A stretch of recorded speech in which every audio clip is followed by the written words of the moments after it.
where you can do all those things and so much more. Just grab a seat in the chair or the floor. Sit back, relax, recline, while she drops another casual line. You're tuned into Casually Mollie with Mollie Amburgey. Hi, everyone. Welcome back to the Casually Mollie Podcast. I am your host, Mollie Amburgey. And before we get into our next interview, I just wanted to let everyone know we do have the last show of This Is Casually Happening, a comedy showcase happening at the Golden Hoosier on Wednesday, December 13th at 7:30 p.m. Don't miss out. You're going to see one of our podcast guests, JB Buchanan. He has been currently touring with comedian Samuel Comroe from America's Got Talent, so you will not want to miss JB while he is back in town headlining our show, And then, of course, we do have some really awesome features right here in St. Louis, Missouri. We have comedians Jake Beckman and Meredith Hopping. You are going to love them. They have been seen at the Funny Bone St. Louis as well as Helium Comedy Club. So just make sure that you get your tickets. Of course, I will be your host, but you can go to our website, thecasuallymolliepodcast.com, or just go to Eventbrite and you can search This Is Casually Happening to get your tickets. Now that we've got that out of the way, we are so excited to introduce Marcy Bursac. She is an author and she talks about her books, The Forgotten Adoption Option. And then she also has a book release coming out this Friday, December 8th. And I will let you listen to the book title when you hear our interview with her. But you are absolutely going to love her. Not only am I biased because she is my neighbor, but she is also a really lovely person on a mission to tell people about the adoption process and what brought her to do that. She's also got a great, interesting story about being on the Kelly Clarkson show. So stay tuned. And thank you so much for listening. Welcome back to the Casually Mollie Podcast. I am your host, Mollie Amburgey, and I am so excited to introduce our next guest. As you can see, if you're watching on YouTube, she is just absolutely lovely. She's also very genial. She's waving. Let me tell you a little bit about Marcy. Marcy, how do you say your last name, by the way? You know, there's so many ways. It's just Bursac. Oh my God, that's what I was going to say. Okay. Well see, yay. Casually just asking how we say Bursac, and that's great. But then, you know, somebody could change. My last name is Amburgey, so people change that around all the time. But what I love about Marcy's story is that she is an author. I'm really excited about the journey that she is on. The book that I have read is The Forgotten Adoption Option. And yes, that's what we're going to get into today. But before we get into all of the other questions I'm going to have, I know that you have a book release coming out this Friday, December 8th. And why don't you tell us a little bit about that new book that you'll have coming out and what it's about? Ooh, I love this. So brand new book is called What to Know When You Adopt Through Foster Care, Real Life Stories and Practical Tips.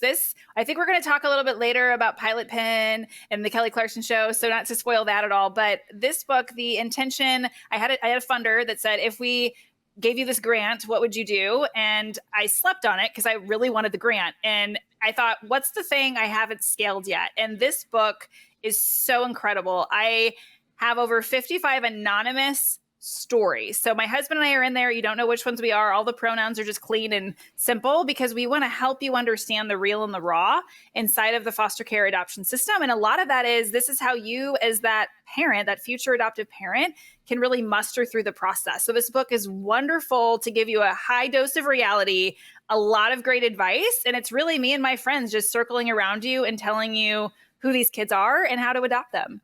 Awesome. Yes. And what I love also about Marcy's journey into being a writer and whatnot, how I met her, we kind of talked about this a little bit pre-recording, but Marcy and I both live in Old Town St. Charles. And my husband and I had first moved to Clark Street and we're giving out candy. It was the very first year we were giving out candy, and the last trick-or-treater we had was Marcy's little girl, Izzy. And I just happened to say, oh my gosh, you guys look so much alike. And Marcy's like, oh, that's so funny because I actually, she's adopted. But, you know, I could just feel the love between you guys. And we got talking about your story. And so I know you told me, but why don't you tell people that are listening or watching our interview why you decided to go down the adoption route when starting your family with your husband? Yeah, for us, it was our plan A.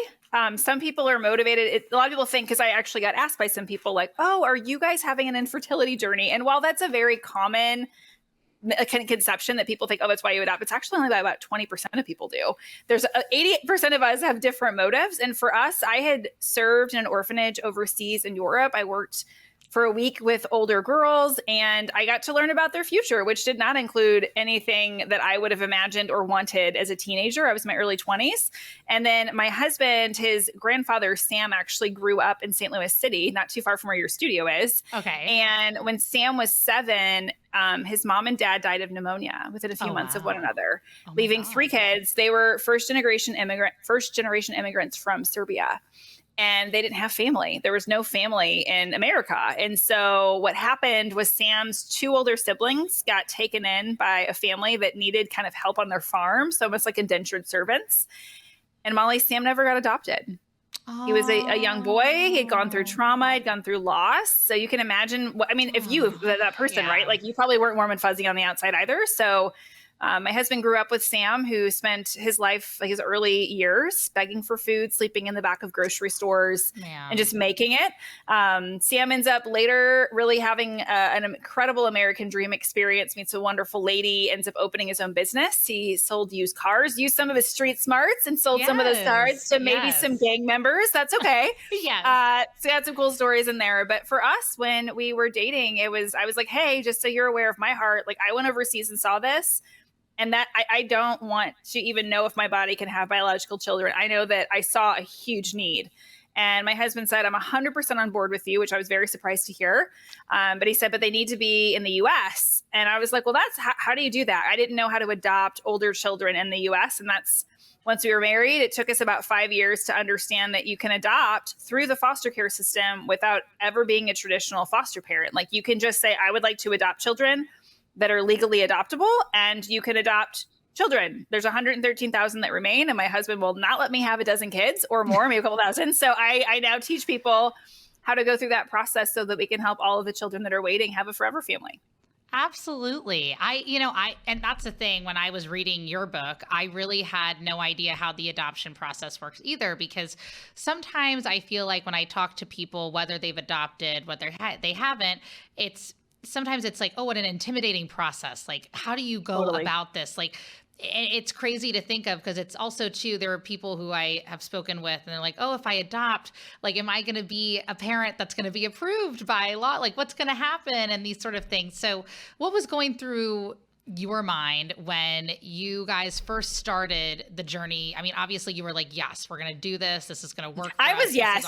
My husband was not yes. Like he was. I have a podcast as well. It's called the Forgotten Adoption Option Podcast. And he's one of my very first episodes. And there's kind of a term for this. We call it the reluctant spouse. So like usually, and whatever the relationship is, 2 people together, if you are in a relationship when you go through the adoption journey, one of you is like me and you're like, let's do it. And like, you don't think logically at all. You think all with your heart and all with your energy. And then you have someone like my husband that's like, but these are all the reasons why we shouldn't. And this is why we're not ready. And this is why. And he talks a lot about from his perspective, where he was like, I loved having no kids. Like, it was a great life. It was a really great life. Right. So what happened, Mollie, is we were at a church that had, there's a kind of a holiday, if you will, like a celebration in November. November's National Adoption Month. And there's a weekend. It's now morphed, but it used to be called Orphan Sunday. Now it's Stan Sunday as well. But the gist of it is around the country, we'll try to spotlight children's causes and children that are adoptable around the world. And the church we were at did this event. They gave you like a pamphlet when you walked in. And I saw for the first time, we train families how to adopt through foster care. And I was like, what? So we stop at the table. There's only one packet left. No one's at the table. I bring this packet home. And my husband's famous words were, we're not really going to do this, right? No. Of course, I'm like, you're kidding me, right? So I was like, oh, it's okay. It's 2 pages front and back. So we'll just do a page a night and it will just help us conversate. Like, it will be okay. And I mailed it in at the end of those 4 nights. And yes. Yes.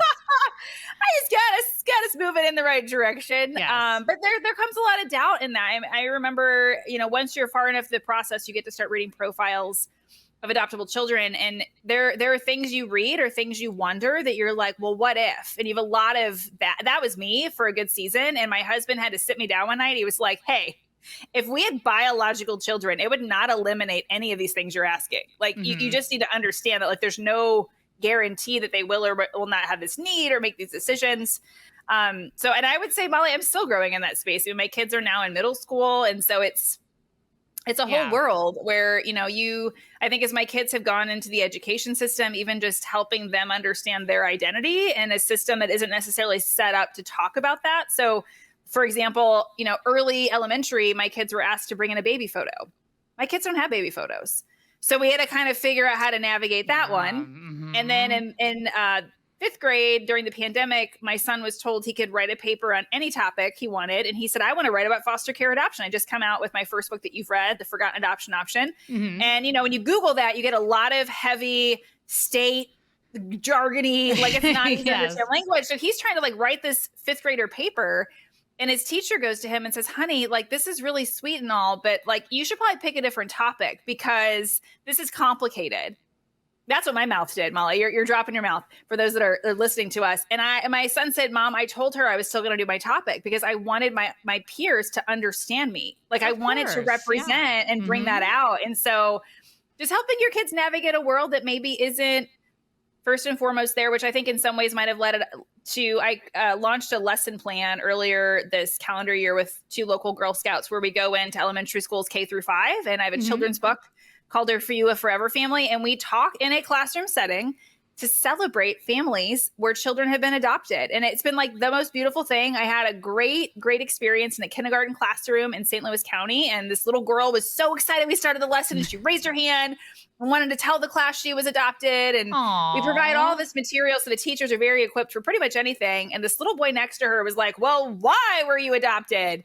And the teacher tries to swoop up because they're kids, right? Yes, you haven't had this exposure. Yeah. And the teacher swoops the conversation and said, well, we're actually going to talk about why kids were adopted. Mollie, that little girl raised her hand a second time. Oh. She said, I want to share. Oh. She did. She knew who she was. She said, well, I'm from China.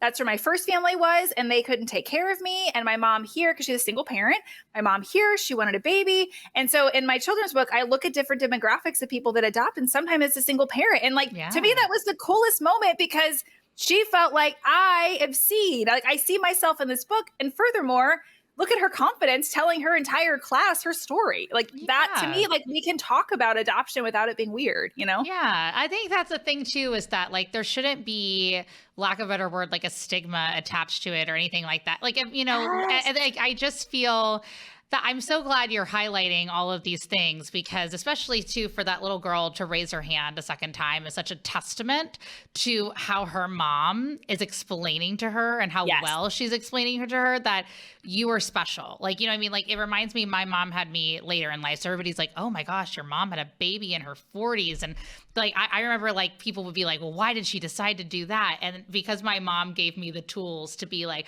oh, well, I was wanted, like I wasn't a mistake. I had this. And then people be like, oh, well, okay. And it's kind of the same, not exactly the same thing, but just kind of but you knew your story. Exactly. Yes, that's like beautiful. It's not about like hiding where, somebody started and where they fit, it's just being like, this is only the beginning for you, which I think is really precious and a real testament to, again, how her mom is explaining it and the relationship that they have. So I think it's great that you shared that with us. And I didn't even know you had a podcast, and I'm going to have to look into that. That sounds awesome. I can't wait. I talk to different people that have adopted. We talk all about just the things that go on in this space, like mental health and other things that just help you be ready for this parenting journey.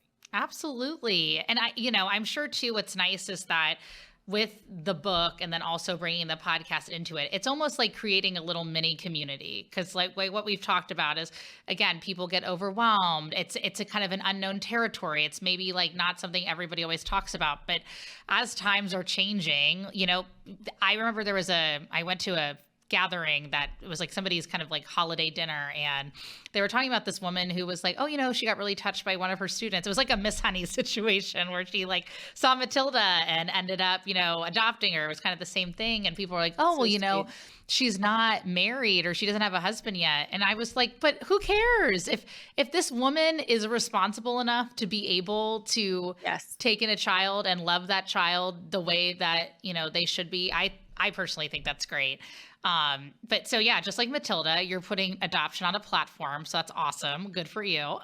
And so, it came out of frustration, Mollie. I mean, I think that there's this moment, I don't think, because you moved in after what I remember of the pandemic, right? Like, Mm-hmm. So a few years before Mollie comes to the street, the neighborhood, you're like literally around the corner.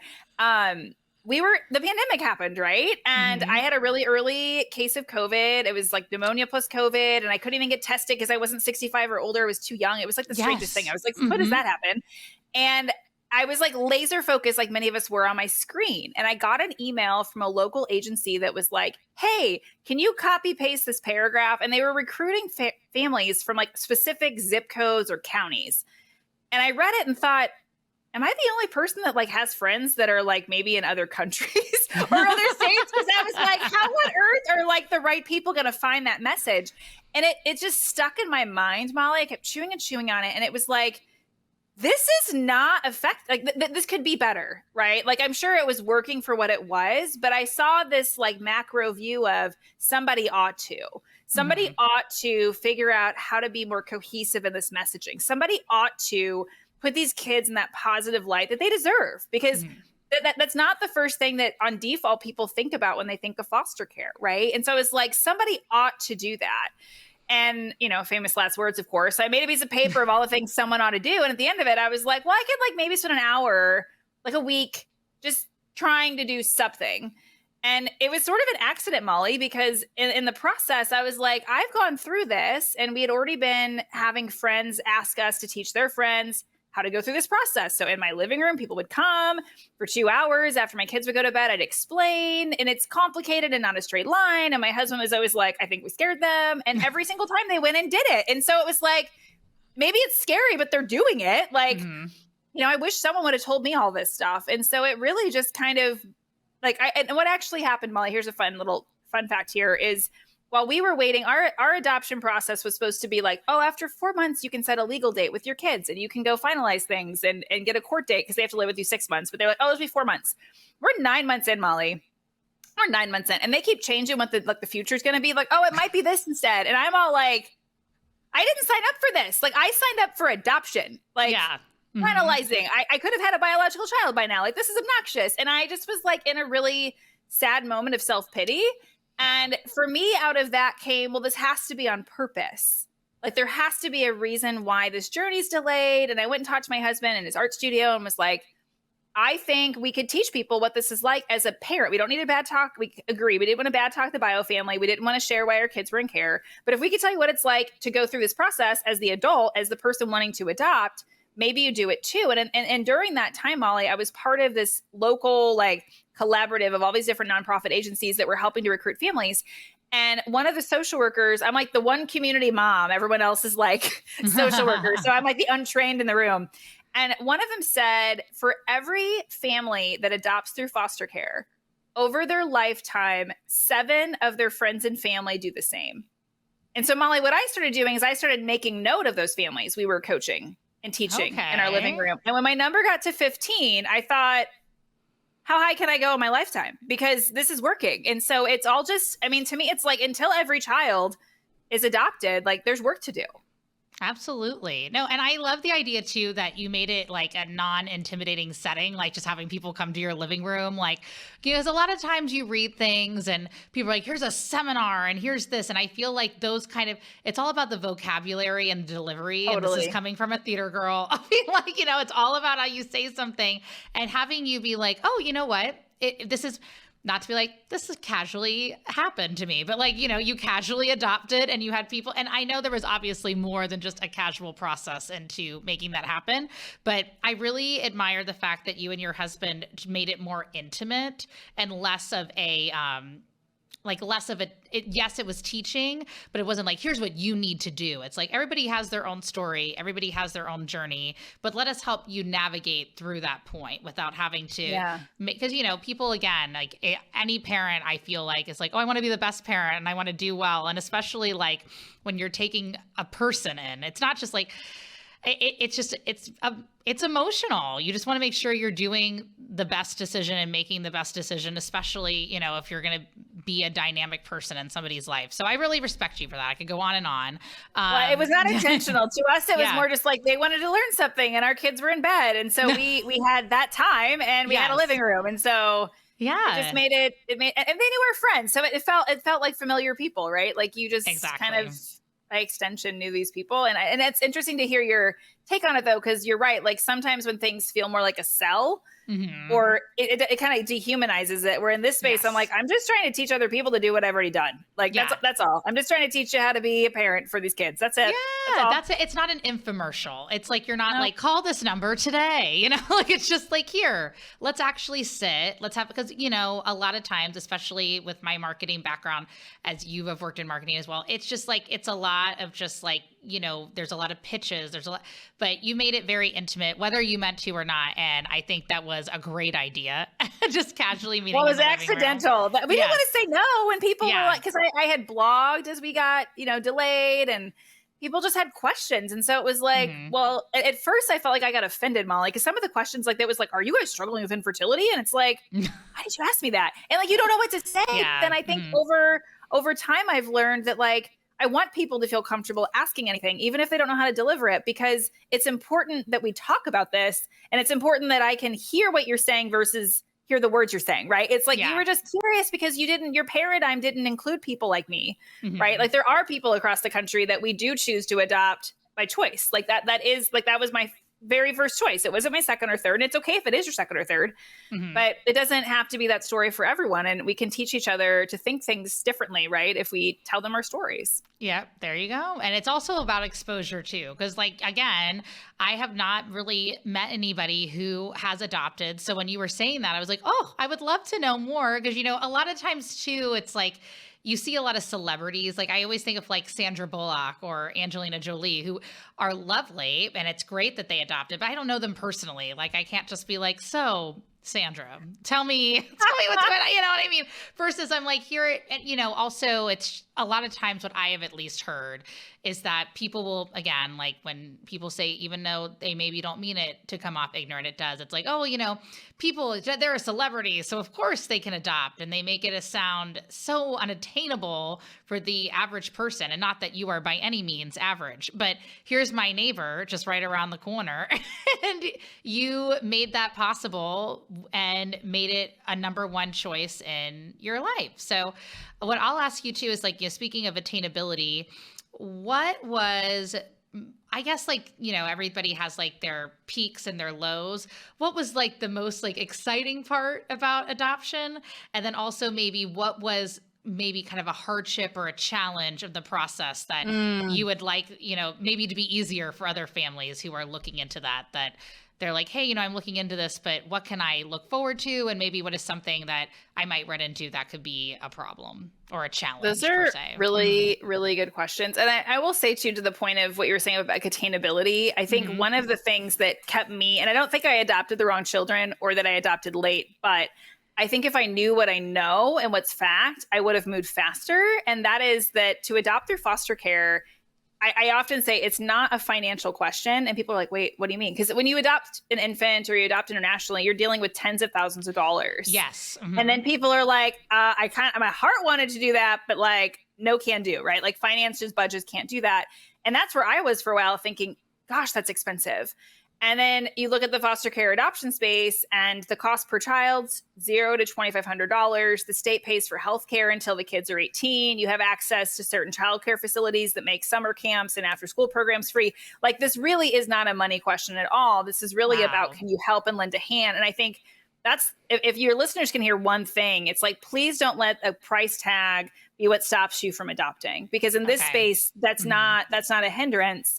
But in terms of kind of the highest high, and the lowest low, Mollie. Man, there's so much in there. I think for me, I'm going to start with kind of the hardest part. And I coach families through this because I've gone through this and it sucks, but I'm going to talk to you about it anyway, is when you go to adopt a child who's been through abuse, neglect, trauma, loss, whatever their backstory is, they're going to need some sort of therapy. Okay. Like you just got to embrace that. But what's the hardest part is that you might have stuff that you've gone through that you might need to get therapy for.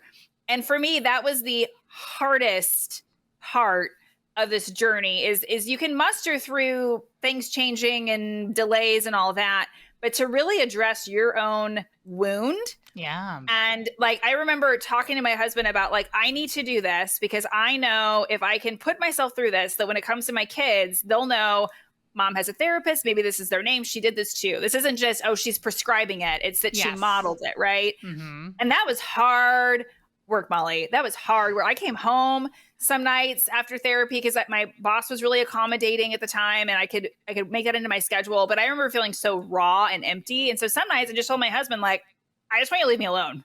Like I have nothing left anymore. Like I'm emotionally raw. And I think that's the hardest spot in this space. And I hear from people all the time that are like, I'm worried about X, Y, or Z, or maybe my dad didn't this. And so I'm concerned. And there's some sort of wound from our childhood. And the hardest part isn't just saying, I know I have a wound. The hardest part is getting help. Yeah. So we can be healthy about that wound and then be a parent. That's probably the most challenging because it keeps a lot of us from ever moving forward. Yeah. Right. Because we can talk ourselves out of it. Like, well, I can't do that because, right. I think that's the biggest challenge. And in terms of kind of the high peaks of it all, Mollie, I think it's been interesting. So I adopted my kids together. They're biological siblings. And I would not change that for anything. I told my husband I wanted a really big family and he did not. And so when he said max of 2 kids, I said, great, they'll come together. Cause that's all fun. And I was like, I have siblings, keep us together. Right. And there's a big need for that. And I think in terms of the high points, it's been really, to me as a parent, just really fascinating learning who my kids are, right? Because I don't know a lot about, it's a clean slate, right? Like, I don't know what their strengths are going to be. I don't know how tall they're going to be. I don't know all these things. And I think there's a really rich dialogue that happens in my home because we are very open about things with one another about like, you can ask anything. And so when my kids we're looking through different books and like, well, mom, whose fingers do I have? Whose toes? You know, like your first finger's longer, the middle, whatever. And I'm like, I didn't pay attention to that. I'm so sorry. But then they're like, no, it's actually great. Like I'm cool with it not knowing. It would just be neat to know too. You know, so like we have open dialogue about just different things they wonder or, you know, different things they wish they could say or they are kind of mad about, right? Because you have all sorts of feelings in the space towards your biological family. And so to me, being able to foster a home, like to be able to create a home that's got an openness around really who we are as people, whether, you know, you're budding in this creative area or you're really good. My daughter is really driven to be perfect. And for a long time, I was like, this is going to be a problem.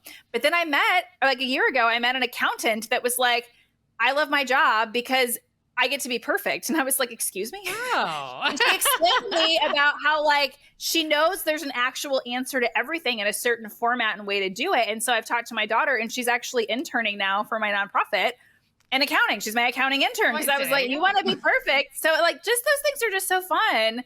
To do life together and to walk that out with them and see who they are and let them explore things and love it. Or like my son's amazing at a skateboard, does crazy things I would never do. So it's fun to unpack who they are together. Yes, absolutely. And like that, I think that's amazing that I love the idea too of the openness of it. Cause I think that's another fear that I didn't even get to ask yet. And you answered, which is amazing, is that, you know, people all the time are like, oh, you know, what if I'm not doing a good job at like understanding where their feelings at, or like maybe it's just too much for somebody to be adopted and have that mess with their head. But I feel like it's just better to have somebody in a loving home and have them be able to ask those questions without feeling ashamed by it and without feeling that there's anything attached to it that they should be, you know, worried about mentioning. And what I love you too is like, it doesn't hurt your feelings. You're just like, good, like, let's talk about this.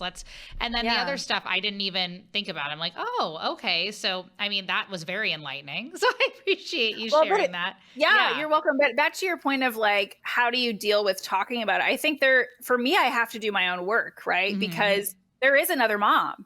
Yeah. There is another dad, right? And I remember really early in having to recognize, like, I had a choice as the parent thinking, as the adoptive parent, do I want to incorporate that dialogue in their lives? Right. And part of where we've landed as a couple has been, well, what would we want? Right. Like, would we want it to be a secret? Would we want it to be we don't like, that's the thing we don't speak of. Like, we don't talk about brutal, like what do we want to form for their well-being? And I've had to do my own work because sometimes, especially in the earlier years, they might talk about bio mom or first mom. And, I don't want to comment in because I don't want to skew their view, but you have to still recognize there's other people in their lives. And I think it might be, I don't have a situation, but I would imagine it's similar to like a step parent, right? Like there's still another parent that's a memory. Yeah. And I think that involves if you're listening and you're like, I couldn't do that, or man, that would be really hard. It is, but you can work through it. And you can recognize that, like, it's actually a village that raises your kids anyway. Mm-hmm. Like you drop them off at school and they've got neighbors and friends. And so this extra person that's their biological connection, like, it's okay that they're there and we can celebrate that we're there and we can learn about them and talk about it. And so it can be easier said than done, Mollie, but it certainly, to me, it was worth the work of it. Like to understand, like to be open, because there's several families that I've talked to that they actually got their children young enough. In foster care, it's very uncommon to adopt a child before the age of 2 just because of the legal slow process. And I have several families that have come to me that are like, oh, my daughter, son, whoever, they don't know they're adopted. And I'm like, okay, well, tell me more. And because it's, now we're 7, 8, 9 years old, whatever the age is, it's so easy, Mollie, to do what? It's easy to do what we did yesterday. It's so easy to not talk about it again. And so I role play with families, both as the kid and then as the adult, and help them talk through celebrating that story of like, her story, it's not a very positive one. Well, how are you going to tell it? Like, sure. Like the backstory might not be, a Disney movie by any means, but like we can make it into something that, you were chosen and we wanted you and we're so glad and you were protected. There's all these different things that I think become worries in our mind that block us from letting people really just talk about who they really are. And so there's work in that space, Mollie. There's some vulnerability, right? To go to a child that maybe doesn't know yet and to, hey, I wanted to let you know this really special story. And it's not a one-time conversation. It's like you're opening a conversation for a lifetime. They're going to have questions at all ages and stages of their lives. Mm-hmm. No, it's true. And I didn't even know that was even a possibility to be like, oh, they don't know. And, maybe it seems scary to bring that up, but you're absolutely right. It should be treated as a celebration and put on a positive platform, which is going to lead me to, actually, speaking of positive platforms. So Marcy, obviously she's got her book, she's got her podcast, but one of the latest achievements that she has been celebrating is a lack of a better word, but I love it. You were recently on the Kelly Clarkson show, which is a huge deal. Why don't you tell us a little bit about how that came to be? I mean, from the streets of St. Charles to the New York streets with the Kelly Clarkson show. I'd love to hear all about this. Yeah. Yeah. Absolutely. Well, we were going to go to LA and then the writer's strike happened. So that was like interesting how, I might have checked into my plane and then 2 hours later they were like, you're not going. And I was like, awesome. Flexibility at its best. I'm going to try to not cry, but I did.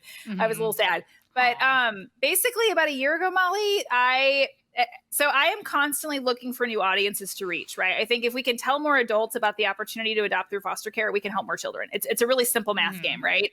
And so I'm looking online at different opportunities and I see that Pilot Pen offers a $100,000 grant and they call it their G2, which is their gel pen, their G2 Overachievers Grant. And I print it out and it's this bulky, 10 pages of specifics on what you have to do to enter. And I was going to have several friends apply. And then one friend was like, Marcy, you have to handwrite this. And I think you're not understanding what you're asking people to do. So I went to my husband and I said, hey, I already write grants for my nonprofit anyway. I already these languages, as a marketing person, right? Like this is used. Can you just take this and maybe apply as the voice behind this? And so Mollie, my husband, used a Pilot pen. 12 pages later, he thought it would take 2 hours. It took 4. Oh, wow. It was the day that we had family in town for the holidays. We were supposed to be at their house. We're 2 hours late. And of course, Mollie, I go to turn this thing in because you got to scan it and like upload it. Yeah. And I thought you would mail it because it's handwritten, but whatever. And their website's not working. And what you don't do the day of a deadline is you don't contact the contest saying, hi, I waited to the last minute and your website's broke. So my husband takes the kids to hang out with family. I'm at home and he was like, you're going to solve this. And I was like, I will use my newly acquired technical skills. I will figure this out. And I did. It took me less than an hour. And that was that. Like we turned it in and I thought, Mollie, you can't win if you don't enter, right? Like life is that simple, right? If you're not willing to sign up or, train or whatever the thing is, you can't compete in that. And so then my dogs are going to bark. So hold on. All good. We'll let them all run to the door. So then in March, I get an email saying I'm a top finalist. I don't know if it meant 10 of us. I don't know if the number was listed. And again, it's called the G2 Overachievers Grant. So it's a key component here. The requirement for phase 2 was they gave me 7 days to make a 10-minute video. And so I was so excited, Mollie. I'm reading this email to one of my board members who was adopted. And she's like, what do you have to do next? And I was like, I didn't read the email. I just got excited. Finalist. Right. So I had some incredible mentors behind the scenes. A local business owner even told me about this tool that sucks out all the airtime, if you will, in your audio files. Because, every second matters when you're trying. You've got all these questions to answer. You only have so much time. In true overachiever fashion, I learned my lesson from the first time. I turned it in 6 days later instead of 7 at exactly 10 minutes to every second of that thing, Mollie, because I thought I want to win this. Like I want to be able to, this money could help me further the work that I'm doing. And I wouldn't have to be fundraising with my time. I could spend the majority of my time helping families. And that was that, Mollie. And then in the middle of a work meeting in like May, I get a call from Pilot Pen saying, you're a top finalist. We'd like to have you on the Kelly Clarkson show. And could you make this happen? And I was graduating that week, getting my MBA. I was actually the speaker at the graduation ceremony. I just launched my reading program for elementary school students. But of course you say yes, because when opportunity knocks, you make everything work. So we had the flight all stacked. I'd like sleep on the plane the day of my graduation. It's fine. Like you just do it. But then the writer's strike happened. And all I knew, Mollie, is that I was a top contender, basically. Mm-hmm. So well, Marcy, you know what you want? I don't know. I told myself I get to go on the Kelly Clarkson show. Like, that's a win. I don't care. Like, if families get to hear, let's do this. I got to fly to New York in October once the strike was over. And it was amazing. I told myself I was on a mission trip, like on a service project. Because people are like, what are you here for? Because you signed this NDA and you can't like tell anyone what you're actually doing, right? So I was like, I'm on a service project because I'm here. I'm here advocating for kids. That's what I'm doing. And that makes sense. It was truthful. And I had the opportunity to work with their team. It was so neat, Mollie, to learn because we got to talk in advance, right? Like, okay, Marcy, Kelly's probably going to ask you something like this or that. I gave my longer answers, but you're dealing, when I go on like news stuff, I know like my time limit, but this was all about like, okay, this is very different and structured. And it was such a fun learning experience. So I get to go meet Kelly and sharing the stage with Billy Ray Cyrus and his wife Fire Rose, and then a comedian Sam Jay's on the couch. Oh wow! And, okay, cool. Yeah, how ironic is that? Yes. And Pilot Pen is telling me, that I won pens, and I'm thrilled because I love pens. Yeah, and I'm on the Kelly Clarkson show. Like what a gift! And then out of the audience, you don't see this part on the clip that's online. Waves someone, and they run over and they hand me this, not real but jumbo check. Yes. For $100,000. And they tell me that I have indeed won the award for the 2022 G2 Overachievers Grant. And really out of that, Mollie, when I was doing that video about what I would do this for, it was about writing that book about these stories that have happened. So it's really interesting to me that it got to be released right around the same time that the show has aired. And I'm also in the middle of a research study studying the barriers that non-kin adoptive families face when they go through this process, because if we can figure out some of those commonalities, then I can continue to help coach, guide, and create resources for the families that I serve. So really, Yes. I didn't know the Kelly Clarkson show was part of this. So my husband was jotting things down, Mollie. It was really about like this amount of money could really have long-term, fuel behind it and could do a lot of good. And so it was a super amazing cherry on top to be able to go on the Kelly Clarkson show. Oh, I love that. And I just love that it was on a platform that a lot of people could see. And again, like the exposure of people knowing that this isn't unattainable for them and that they're able to take part in it as well. And I really appreciate Pilot Pen and Kelly Clarkson for providing that opportunity and for your work to make sure that it happens. So thank you for just being a great voice for the adoption process. And we'll go ahead and wrap things up here in a second. But before I do, first of all, thank you for joining us. It was so fun having you. Thank you for having a conversation. This is different than standing outside in the cold on like Halloween. Right, exactly. Your kids can still take all our candy though. It's perfectly fine. I understand you gave it to someone else this year, right? I know. There was a little boy that came this year and he was with his dad and it was like at the very end of the night and they're like, I'm so sorry. It's so cold. I'm like, no, you know what? I said, I think they ended up being the last people of the night. I was like, would you just like the rest? And this little boy's like, yes. And so we just threw it in and it was great. And it was awesome. So Mollie, we strive to be the full-size candy bar house. Okay. Like that, like we're known with some of the older kids in the neighborhood. They stop by just for the full-size candy bar. You're the whole bowl of candy. Like we have no competition now. Like you're the winning house on the street. Oh my gosh. Yeah. If you end up being the last kid of the night, it's freezing out and you're like, hi. I don't even think he said trick or treat. This just cute little kid was like, hello. I was like, oh, all right. You know what?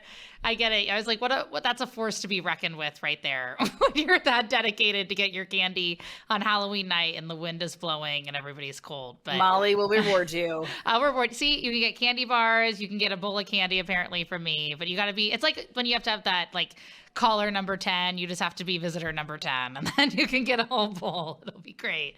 But I really appreciate you coming on. Why don't you just remind us again for your book that's coming out this Friday and where we can find it?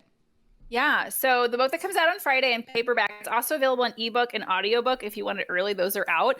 It's called What to Know When You Adopt Through Foster Care, Real Life Stories and Practical Tips. You can find it at pretty much any online retailer, Amazon, Barnes & Noble, Target, Walmart, you name it.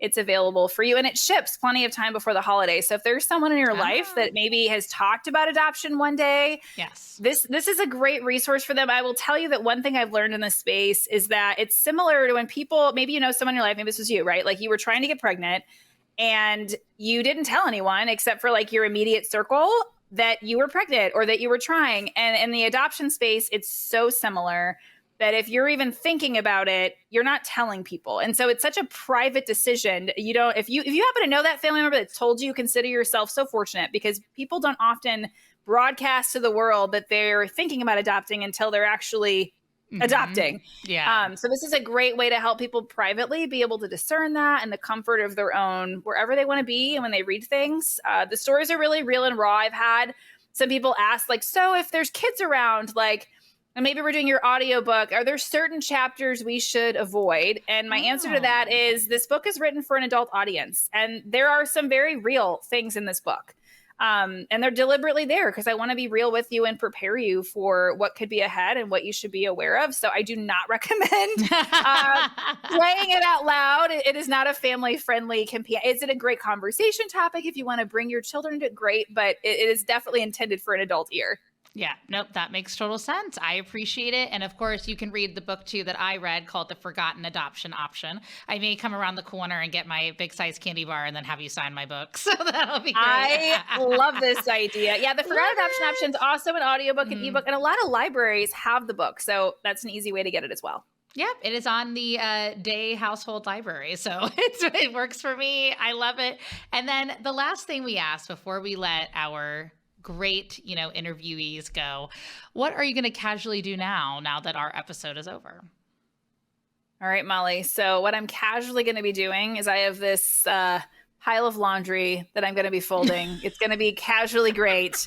And then what I need to do is for my research study, I need to write myself a checklist because we're interviewing like 12 to 15 families and I need to make sure they're consistently going through the process. So I'm going to create myself a little cheat sheet because Mollie, I love being able to empty my brain and like just know what to reference later and just like, oh, I just follow these steps. Got it. So it'll be some laundry and a little bit of typing and then some bedtime. Absolutely. I mean, I like a good to-do list. You just check everything off and then it's great. Aw. Well, thank you again for joining us. I'll let you go back to your husband, the dog, and the kids, and hopefully we'll see you guys soon. Around the corner. Yeah, just it right sounds around like you the got corner. some candy bars to exchange. I can't wait. Yay. This is amazing, Mollie. Thanks for caring so Awesome. much. It really means a lot. Oh, well, thank you for reaching out. I always wanted to, I remember I was like, oh, I got to get her on my podcast. And then of course, you know, life gets crazy and whatnot, but I feel like, and I hope our listeners, I know they will feel the same way, is that I really feel like I learned a lot more about the adoption process that I did. And then, you know, again, if you guys have any questions, feel free to message the Casually Mollie podcast and we can just get you into Marcy's living room. So it'll be great. Just have some conversation. Fine.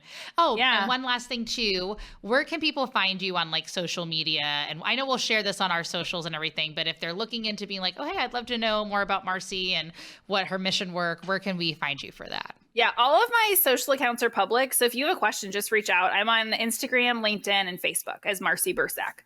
Awesome. All right. Perfect. We'll have a great time with the laundry and the to-do list and give your family. I know you're really jealous on the laundry. It never It's all leaves. right. I'll get done and it comes back. Yes, it's like a Willy Wonka thing for me. Just all the it's like magic, but you know, we got the golden ticket to get it done. It'll be great. Thanks, Marcy. Have a good rest of your night. Bye, everyone.